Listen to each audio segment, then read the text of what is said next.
정혜라는 올해 63, 평생을 병원에서 보냈다. 그녀는 의사가 아니라 간호사였다. 새벽같이 출근해 병실을 돌고 링거줄이 꼬이지 않게 풀어주고 환자의 체온과 혈압을 재며 기록지를 채우는 것이 그녀의 일이었다. 힘들었지만 환자가 미소 지으며 고맙습니다 라는 한마디를 건넬 때면 다시 버틸 힘이 생겼다. 환자의 고통을 덜어주는 일이야말로 그녀의 사명이자 존재 이유라고 믿었다. 그러나 정작 그녀는 자신의 삶을 돌아볼 틈이 없었다. 아이들을 키우고 남편을 뒷바라지하며 그리고 병원에서 수십 년을 보내는 동안 그녀의 젊음과 체력은 어느새 다 소진되고 있었다. 퇴직 후에도 그녀는 여전히 누군가의 간호사였다. 이번에는 환자가 아닌 가족들이었다. 명절이 다가올 때마다 아들과 딸은 빠짐없이 전화했다. 엄마 음식 준비 다 하셨어요. 떡국떡 사두셨죠. 잡채는 꼭 해야 해요. 당연한 듯 던져지는 말들이 그녀의 귀에 박혔다. 퇴직 후 이제는 좀 쉬겠구나 생각했지만 현실은 달랐다. 병원 근무 대신 주방 근무로 바뀌었을 뿐 여전히 그녀의 손은 쉴 날이 없었다. 올해 설을 앞둔 어느 날이었다. 혜라는 장을 보러 나갔다가 집으로 돌아오던 길에 갑자기 허리에 극심한 통증을 느꼈다. 걸음을 멈출 수도 계속 뗄 수도 없는 지독한 통증이었다. 그녀는 식은땀을 흘리며 가까운 응급실로 향했다. 의사가 진료하면서 고개를 갸웃했다.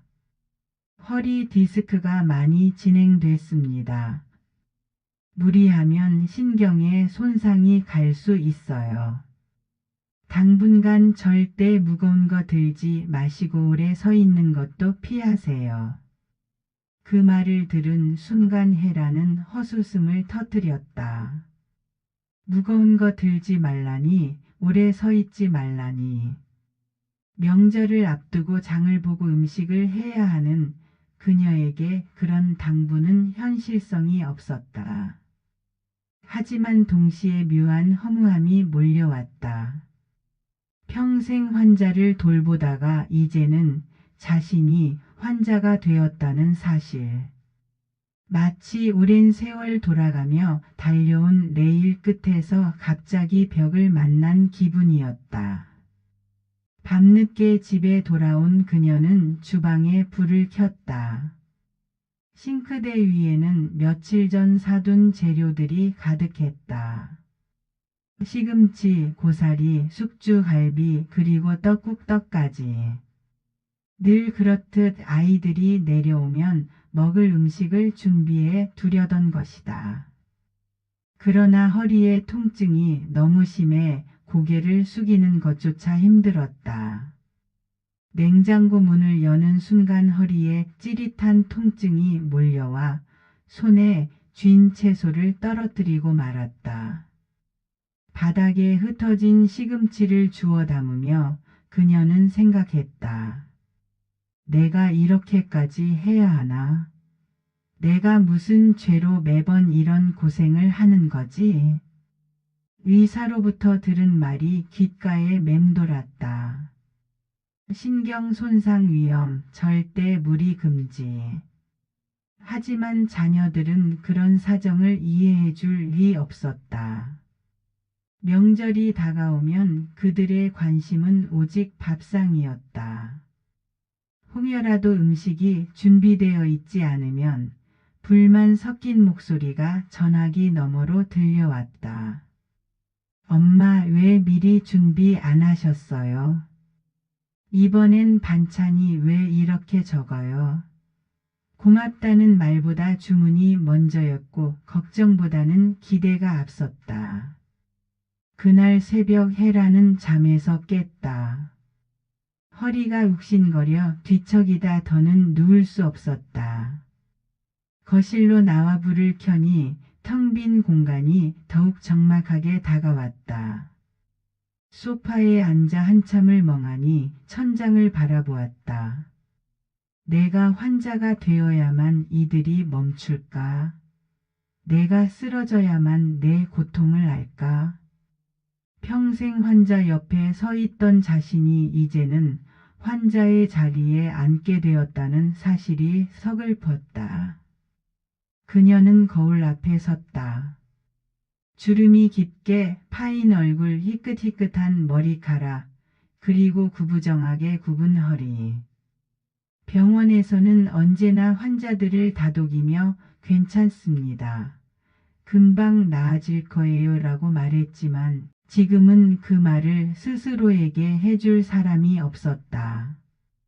거울 속의 낯선 노년의 여인을 바라보며 헤라는 마음속으로 중얼거렸다. 이젠 내가 나를 간호해야겠구나. 설날 아침 여전히 허리가 욱신거려 제대로 몸을 펼 수도 없었지만 헤라는 억지로 자리에서 일어났다.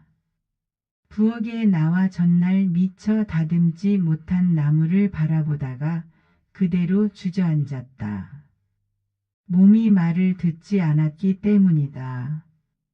평생 주방을 지켜왔던 손길이 오늘만큼은 냄비 하나 들기도 버거웠다. 그러나 아이들이 곧 도착할 거라는 생각에 마음은 조급했다. 현관 비밀번호가 눌리는 소리가 들리자마자 익숙한 목소리가 들려왔다. 엄마, 저희 왔어요. 큰아들 도연의 목소리였다. 그 뒤를 이어 손주들이 와르르 뛰어들어왔고 며느리 유정은 무표정한 얼굴로 거실에 짐을 내려놓았다. 어머님, 애들 밥부터 좀 챙겨주세요. 아침 못 먹고 와서 배가 고프대요. 유정은 마치 준비된 시나리오를 읊듯 아무렇지 않게 말했다. 헤라는 순간 대답을 잃었다. 그녀의 시선이 부엌으로 향하자 아직 다듬지 못한 재료들이 그대로 놓여 있었다. 지금 바로? 헤란이 머뭇거리며 되묻자 며느리는 짧게 한숨을 내쉬었다. 네, 어머님. 저도 허리 디스크 때문에 힘들어서 요리 같은 건 못해요. 부탁드릴게요. 순간 헤란의 가슴이 철렁 내려앉았다. 허리 아프다는 말, 그건 지금 내 상황인데. 하지만 그녀는 차마 그 말을 입 밖으로 꺼낼 수 없었다. 아들을 흘끗 바라보았지만 도연은 그저 어깨를 으쓱하며 덧붙였다. 엄마, 와이프 힘든 거 좀 이해해 주세요. 명절에는 다 같이 도와야죠. 그 말은 이상하게 들렸다. 다 같이 도와야 한다는 말이었지만 정작 누구도 주방으로 들어올 생각은 없었다. 도와야 한다는 말은 곧 엄마가 더 힘내라는 뜻으로만 들렸다. 헤라는 대답 대신 미소를 억지로 지으며 냄비를 꺼내 들었다. 그러나 팔에 전해지는 묵직한 통증이 그녀를 무겁게 짓눌렀다. 손주들이 거실에서 TV를 보며 과자를 집어 먹는 소리, 며느리가 휴대폰을 만지작거리는 소리, 아들이 소파에 기대어 회사 얘기를 늘어놓는 소리가 한꺼번에 밀려왔다. 그러나 주방은 적막했고 칼과 도마 부딪히는 소리만 메아리쳤다. 헤란의 손등에는 핏줄이 도드라지고 허리에는 땀이 흘러내렸다. 그녀의 머릿속에서는 묘한 질문이 계속 맴돌았다. 나는 왜 이 자리에 서 있는 걸까? 퇴직 후에도 여전히 간호사처럼 가족을 위해 봉사해야 하나? 잠시 후 며느리 유정이 거실에서 큰 소리로 물었다. 어머님, 국 언제 돼요? 애들 배고파서 짜증내요. 혜라는 냄비를 젓던 손을 멈추고 잠시 허공을 바라보았다. 시야가 흐릿해졌다. 나는 환자다. 그런데 이들은 그 사실을 모른다. 아니, 알면서도 모른 척하는 걸까? 그때 도연이 주방으로 슬쩍 고개를 내밀며 말했다. 엄마, 음식은 그냥 간단히 하세요. 대신 꼭 맛은 있어야 해요. 애들이 예민해서요. 이 말에 혜라는 입술을 꽉 깨물었다. 맛은 있어야 한다니. 몸이 부서져라 만드는 음식의 가치를 당연하게 여기고 그 노고는 아무도 돌아보지 않았다. 칼끝이 도마에 탁 하고 부딪히는 소리가 유난히 크게 울렸다. 혜라는 고개를 숙인 채 마음속으로 중얼거렸다. 내가 아직도 이 집안의 간호사인 줄 아는구나. 환자들이 고맙다며 잡던 내 손을 이 사람들은 한 번이라도 잡아준 적이 있었던가. 아침 준비가 끝나고 밥상이 차려졌지만 누구도 고생하셨어요라는 말을 하지 않았다. 아이들은 그릇을 들고 티격태격하며 밥을 퍼갔고 아들은 식탁에 앉아 신문을 펼쳤다. 며느리는 휴대폰 화면을 넘기며 무심히 말했다. 어머님, 김치 좀 더 주시겠어요? 그 순간 혜라는 들고 있던 젓가락을 내려놓았다. 식탁 위에서 김치 그릇이 가볍게 흔들렸지만 아무도 눈치채지 못했다. 그녀는 멍하니 가족들의 모습을 바라보다가 다시 허리에 통증을 느꼈다. 이 집에서는 내 아픔이 투명한가 보다. 아무도 보지 못하는 투명한 환자. 그날 밤 모두가 잠든 뒤 혜라는 거실에 홀로 앉았다. 주방에서 설거지한 그릇들이 가지런히 쌓여 있었지만 그녀의 마음은 전혀 정리되지 않았다. 낮 동안 며느리의 말과 아들의 침묵이 귓가를 떠나지 않았다. 나는 언제까지 이 침묵 속에 갇혀 살아야 할까? 간호사로 살던 시절에도 환자는 늘 나를 필요로 했고 감사했다. 그런데 가족은 나를 필요로 하면서도 동시에 무시한다. 창밖에는 설날 새벽을 알리는 폭죽 소리가 울려 퍼졌다. 그러나 혜란에게 그것은 축하의 소리가 아니라 오래된 환상 하나가 산산이 부서지는 소리처럼 들렸다. 밤이 깊어갔지만 혜란은 좀처럼 잠들 수 없었다. 허리 통증이 심해진 것도 있었지만 더 큰 이유는 낮 동안 쌓인 서운함이 자꾸만 가슴을 두드렸기 때문이다. 가족을 위해 하루 종일 몸을 움직였는데 그 누구도 그녀의 고단함을 알아주지 않았다. 식탁 위에 앉아 밥을 먹으면서조차 고맙다는 말 한마디 건네지 않았다.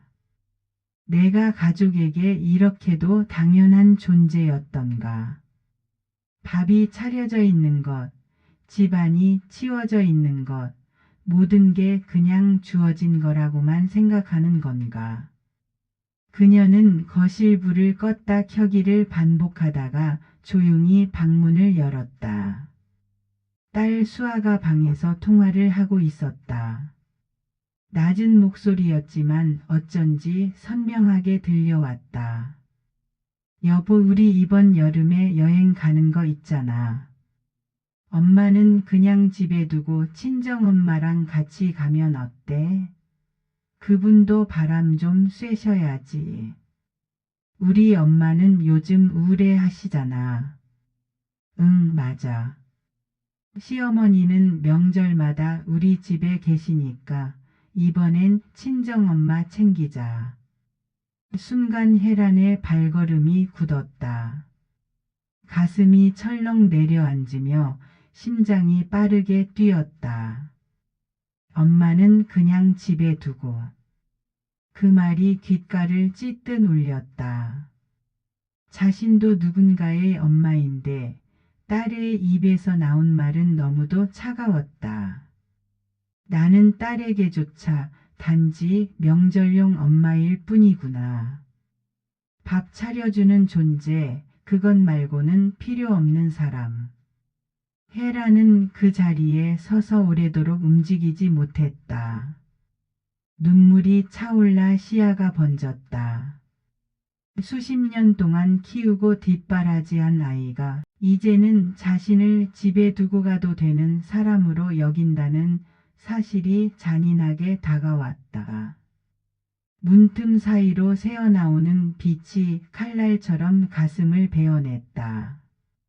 그날 밤 그녀는 거의 뜬 눈으로 밤을 지새웠다. 허리가 욱신거려 누울 수 없었고 마음의 상처는 몸의 통증보다 더 깊었다. 나는 결국 이 집에서 투명한 존재일 뿐이구나. 음식이 필요할 때만 실체를 갖는 사람. 그 외에는 없어도 되는 사람. 이튿날 아침 아들 도연이 문을 두드리며 말했다. 엄마, 애들 배고파요. 아침 뭐예요? 그 말은 마치 주문처럼 가볍게 던져졌다. 혜라는 침묵한 채 부엌으로 향하지 않았다. 대신 거실에 앉아 차를 한 잔 내리고 있었다. 며느리 유정이 뒤따라 나오며 물었다. 어머님, 국 끓여 놓으셨어요. 애들 떡국 먹고 싶어 하는데. 혜라는 천천히 고개를 들어 그들을 바라보았다. 그리고 단호하게 말했다. 오늘은 음식 안 했다. 순간 공기가 얼어붙었다. 아들은 어리둥절한 표정을 지었고 며느리는 믿기지 않는다는 듯 눈을 크게 떴다. 손주들마저 시끄럽던 대화를 멈추고 조용히 어른들을 바라보았다. 엄마, 무슨 말씀이세요? 명절인데. 네, 명절이지. 하지만 나는 더 이상 주방에서 명절을 보내고 싶지 않다. 혜란의 목소리는 단호했다. 이제부터는 너희가 직접 하거라. 떡국이 먹고 싶으면 떡을 삶고 국을 끓이고 김치를 꺼내는 것쯤은 스스로 해야지. 나는 내 몸을 지켜야 한다. 내 허리는 더 이상 너희 밥상 차려주느라 망가져서는 안 된다. 아들의 얼굴에는 당황과 짜증이 섞인 표정이 떠올랐다. 엄마, 갑자기 왜 이러세요? 며칠만 참으면 되잖아요. 우리 다 바쁘니까 엄마가 좀 도와주셔야죠. 그렇지. 늘 그랬지. 너희는 바쁘고 나는 늘 시간이 많다고 생각했지. 하지만 이제는 아니다. 나는 환자야. 그리고 동시에 내 인생을 돌봐야 할 주인이지. 더는 간호사가 아니야. 특히 너희 밥상을 위해서라면. 거실은 적막해졌다. 며느리는 불편한 기색으로 눈치를 살폈고 아들은 대꾸하지 못한 채 고개를 돌렸다. 아이들은 눈만 굴리며 어른들의 대화를 지켜보았다. 혜라는 차를 한 모금 마셨다. 뜨거운 향이 목을 타고 내려가자 이상하게도 가슴이 후련해졌다. 오랜 세월 자신이 지켜왔던 환상이 산산조각 나는 소리를 들은 듯 했다. 그래, 깨져야 할 환상이었지. 가족이 날 이해해 줄 거라는 기대, 고마워해 줄 거라는 착각. 이제 그 모든 게 끝났다. 그녀는 마음속으로 다짐했다. 오늘 이후 나는 내 인생의 간호사가 되겠다. 내 몸과 마음을 내가 지키겠다. 아침의 선언 이후 집안 공기는 무겁게 가라앉았다. 아들과 며느리는 불편한 눈빛을 주고받았고 딸은 대놓고 불만을 드러냈다. 그러나 헤라는 더는 흔들리지 않았다. 음식 안 했다는 말을 내뱉은 순간 그동안 그녀를 짓눌렀던 굴레가 조금씩 풀리는 듯 했다. 며칠 뒤 아이들이 모두 떠나고 난 빈집은 고요했다.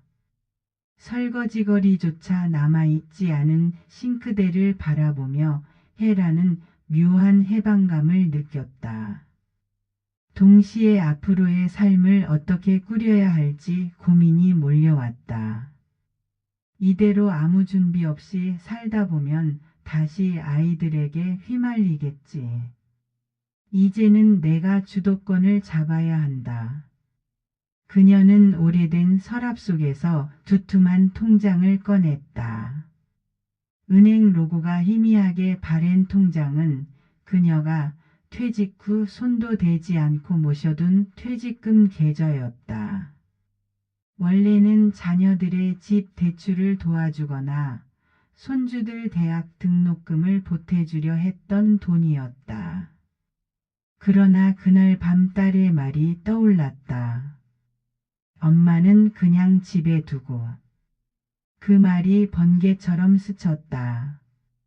그래, 이제는 나를 위해 쓰자. 남이 아니라 나를 위해. 며칠 후 은행 창구에 앉아 통장을 내밀었을 때 직원이 미소를 지으며 말했다. 큰 금액이네요. 혹시 어디에 쓰실 계획이 있으신가요? 헤라는 잠시 머뭇거리다 대답했다. 네, 이제 제 삶을 새로 시작하려고 합니다.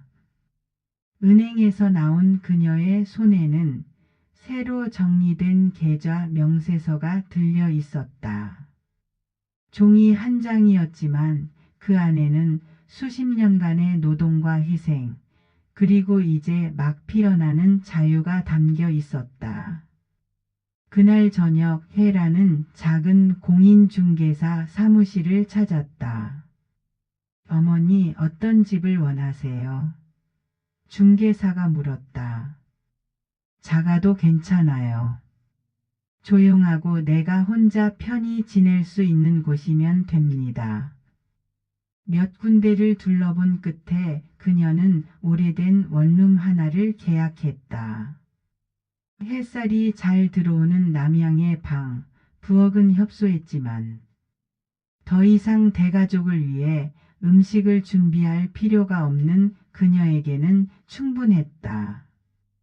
계약 도장을 찍는 순간 그녀는 손끝에 전해지는 묵직한 감각을 느꼈다. 이제는 누군가의 집이 아니라 내 집이다. 집 문제를 해결한 헤라는 다음 목표를 세웠다. 앞으로 내가 어떻게 살아갈 것인가. 단순히 쉬며 시간을 흘려보내고 싶지 않았다. 여전히 몸은 힘들었지만 마음만은 살아있었다. 우연히 구청 게시판에서 요양보호사 자격증 과정 수강생 모집이라는 안내문을 보게 된 것도 그때였다. 요양보호사라 해라는 안내문을 한참 들여다보았다. 병원에서 수십 년을 보낸 경력이 있다. 환자를 돌보는 일이라면 누구보다 자신 있었다. 다만 이번에는 돈을 벌기 위한 노동이 아니라 자신의 자존심을 회복하기 위한 선택이었다. 신청서를 작성하는 손이 떨렸다. 마치 학생 시절로 돌아간 듯한 긴장감이 엄습했다. 하지만 동시에 가슴이 뛰었다. 내가 아직도 무언가를 배울 수 있다는 사실, 그리고 내 힘으로 다시 설 수 있다는 사실. 며칠 후 첫 수업에 참석한 헤라는 교실에서 또래 여성들과 마주 앉았다. 그들 대부분은 자신과 비슷한 사연을 가진 사람들이었다. 남편과 사별했거나 자식과 떨어져 살거나 혹은 제2의 삶을 찾기 위해 나온 이들이었다. 강사가 오늘부터 여러분은 요양보호사로서 새로운 길을 걷게 됩니다. 라고 말하는 순간 헤라는 자신이 올바른 선택을 했음을 확신했다. 집으로 돌아오는 길, 그녀는 길가에서 피어있는 작은 들꽃을 바라보았다. 바람에 흔들리면서도 꿋꿋하게 서 있는 꽃이었다. 나도 저 꽃처럼 살리라. 이제는 누군가의 그림자가 아니라 내 이름을 가진 한 사람으로. 그날 밤 그녀는 작은 원룸방 안에서 오랜만에 편안한 잠에 들었다. 통장 속 숫자가 말해주듯 이제 그녀의 삶은 더 이상 희생과 의무가 아닌 선택과 자유로 채워질 수 있었다. 봄바람이 불어오는 4월 헤라는 요양보호사 자격증을 취득하고 본격적으로 일을 시작했다. 처음 맡은 대상은 혼자 사는 85 노인이었다. 그녀는 매일 오전 그 집을 찾아가 간단한 식사를 준비하고 청소를 하고 함께 산책을 했다. 환자가 고맙습니다. 덕분에 하루가 훨씬 덜 외롭네요 라며 손을 꼭 잡아줄 때마다 헤란의 가슴에는 따뜻한 불이 켜졌다. 이제야 알겠다. 나는 여전히 누군가를 돌보고 있지만 이 일은 강요가 아니라 선택이다. 그리고 그 차이가 나를 살린다. 새벽에 눈을 뜨면 더 이상 억지로 주방에 끌려가야 할 이유가 없었다. 원룸 창문을 열면 햇살이 방 안가득 쏟아졌고 커피 향이 은은히 퍼졌다. 조그만 식탁 위에는 오직 자신을 위해 준비한 아침이 놓였다. 고요하지만 충만한 순간이었다. 일은 힘들었지만 그녀의 표정은 환하게 빛났다. 퇴근길에 들른 시장에서는 상인들이 간호사 선생님 오셨어요. 라며 반갑게 인사했다. 이제는 누군가의 엄마라는 호칭 대신 선생님이라 불리는 자신이 자랑스러웠다. 명절이 다가오자 자녀들로부터 전화가 걸려왔다. 엄마, 이번 설에도 우리 집으로 오세요. 애들이 기다려요. 헤라는 잠시 미소를 지으며 대답했다. 미안하지만 이번 명절은 나 바쁘다. 어르신들 돌봐야 해서 시간이 안 된다. 순간 전화기 너머로 침묵이 흘렀다. 아들의 목소리에는 당황이 묻어났다. 엄마, 명절인데 가족이랑 같이 있어야죠. 그래, 가족이 중요하지. 하지만 이번에는 내가 선택한 가족을 챙기려 한다. 돌봄이 필요한 어르신들 말이다. 내 명절은 이제 그분들과 함께다. 그녀는 단호했지만 목소리는 따뜻했다. 가족에게 화를 내고 싶은 마음은 이미 사라졌다. 대신 자신의 삶을 당당히 선택했다는 자부심이 가슴을 채웠다. 전화를 끊은 후 헤라는 창밖을 바라보았다. 벚꽃이 흩날리며 거리 위를 물들이고 있었다. 꽃잎 하나가 창문 틈으로 날아들어 그녀의 무릎 위에 내려앉았다. 두 번째 봄이구나. 그리고 이 봄은 내 것이다. 그녀는 천천히 꽃잎을 손가락으로 집어들며 속삭였다. 나는 더 이상 희생만 하는 엄마가 아니다. 나는 나 자신을 돌보는 보호자다. 내 삶의 주인은 바로 나다. 다음 날 헤라는 어르신 집에 들러 따뜻한 죽을 끓였다. 노인이 눈물을 글썽이며 말했다. 딸 같아서 고맙네. 헤라는 미소를 지으며 대답했다. 아니에요. 저도 덕분에 제 삶이 더 단단해졌답니다. 그 순간 그녀는 비로소 확신했다. 자신의 희생으로만 돌아가던 지난 세월은 끝났다. 이제 그녀는 새로운 이름, 새로운 봄, 새로운 산 속에서 살아가고 있었다.